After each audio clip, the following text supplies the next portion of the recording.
ప్రతి చిన్నదానికి డైవర్సే కారణం అంటే ఇక అసలు పెళ్ళిళ్ళు ఎందుకు చేసుకోవటము? వేస్ట్ కదా. మన కుటుంబ వ్యవస్థనే పాడు చేసేస్తున్నారు. సరే పెళ్ళైన 2 సంవత్సరాలకి చేసుకున్నారనుకోండి, పిల్లలు వచ్చిన తర్వాత కూడా డైవర్స్ తీసుకుంటున్నారు.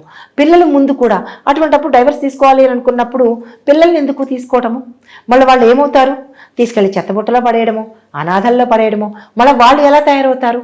అంటే కుటుంబ వ్యవస్థని ఎవరి వల్ల నాశనం అవుతోంది అంటే ఇటు ఆడపిల్ల తల్లి వల్ల, అటు మగపిల్లాడు తల్లి వల్ల. వీళ్ళిద్దరే డైవర్స్కి కారణమవుతోంది.